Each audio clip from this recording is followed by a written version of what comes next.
Welcome to 1400 to present, non-Western, and I just want to introduce many of the ideas and some context for this content.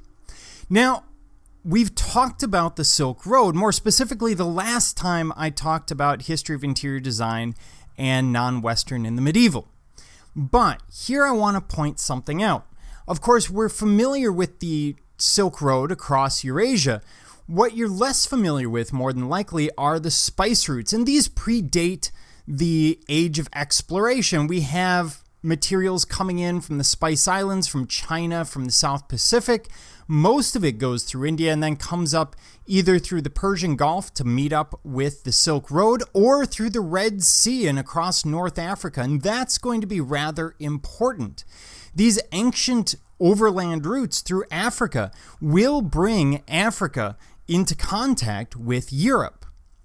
We also see the age of exploration. This is primarily the Portuguese, but of course we have the Spanish and others who are going to get involved. And the thing that you need to understand here about the age of exploration is as the Portuguese are going around, they're going so far and then they need their ships to stop. And every time they do, they set up a new free trade colony.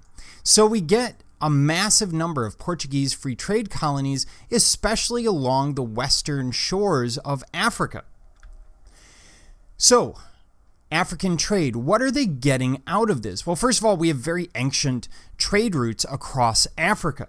And you can tell we're going to be dealing with Africa quite a bit in this chapter. But these trade routes, the Europeans are using them to get resources from Africa primarily. So they're getting copper and metals, they're getting ivory, they're getting raw materials. And they're trading goods with the Africans. They're also bringing materials back, not just raw materials, but artistic materials as well, decorative materials. This is also a period where we're entering into what's known as Orientalism, which really starts with Napoleon. Yes, we're moving all the way up to present here. So when Napoleon comes to power in France, he then proceeds to go ahead and conquer first the Middle East and then parts of North Africa, specifically Egypt. His troops bring back a taste for the Orient, but this isn't the Orient as we think of it. First of all, to them, the Orient is the Middle East, not China. Secondly, they're bringing back an idealized version of what it's like. They sit there and go, yeah, concubines and harems, those are all very luxurious, very pleasant sort of lifestyles, when in reality we know that they weren't. So we see this idealized version of the Middle East coming back into Europe. That's going to affect interior design because we're going to see a lot of those ideas transferred into Europe as luxury goods specifically. Now, in terms of Oceania, because this is going to be the first time we touch on Oceania and non-Western, most of those areas are going to first be explored in the 16th, 17th, and 18th centuries.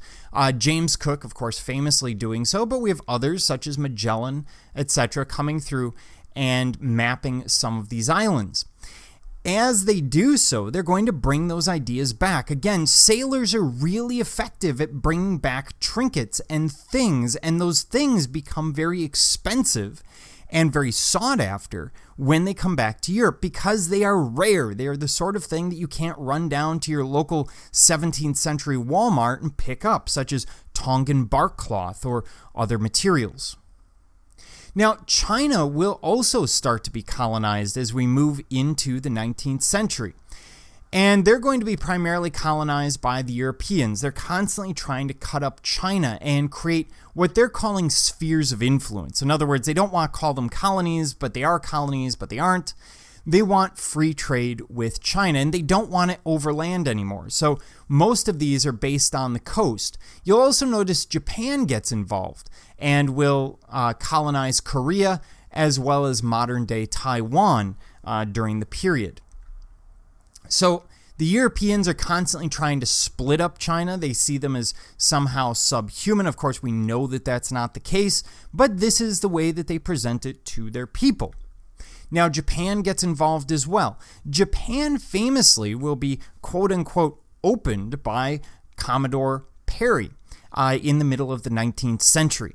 The idea that has come down to us is that Japan was somehow closed to trade to everyone until Perry and the Americans show up with their warships, they aim guns at them, and the Japanese go, oh, okay, we'll trade with you.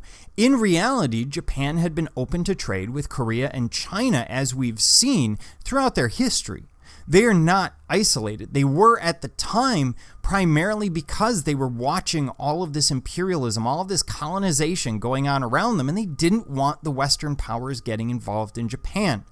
Unfortunately, the Western powers will to some degree, but they're always going to be seen as fairly isolated. So my point here is that the Japanese are not as isolated as we tend to think of them. With all of that in mind, let's get into non-Western post-1400.